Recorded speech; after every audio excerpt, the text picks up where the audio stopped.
Hey, sawhorses are done as far as I'm aware. Let's check it out. Of course, now I can't find the button again.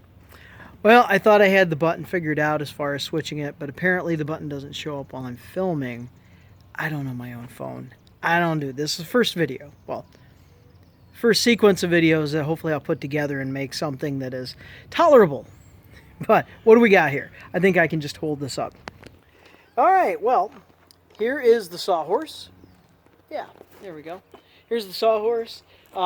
Hinges, of course, and it'll close correctly. And then I got the strapping in.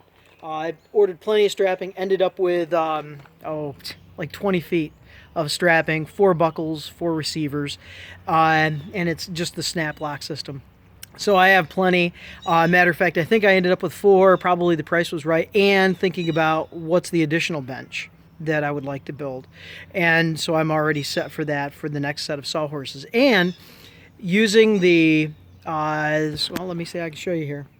Right down here in the buckle area, right in here, using that 5/8, I guess, and the template, I drilled it with 5/8, connected the dots, and then went ahead and did the jigsaw and made that hole. So my template bushing, or my bushing to follow my template, and my 1/2-inch router bit would actually fit down and make a single slot, as opposed to just making it as thin as the material, almost like a 1/4 inch, and then just sliding the material through.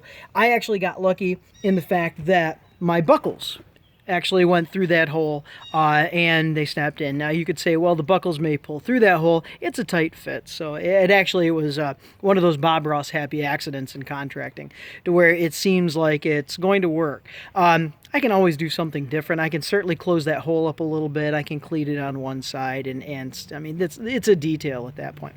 So all is going well. 4 sawhorses later, and a template that I can use some other time is just wonderful. So I will pick it up with after I have the sides cut, but of course then I will make a jig for that, in the fact that I want to do the rounded holes.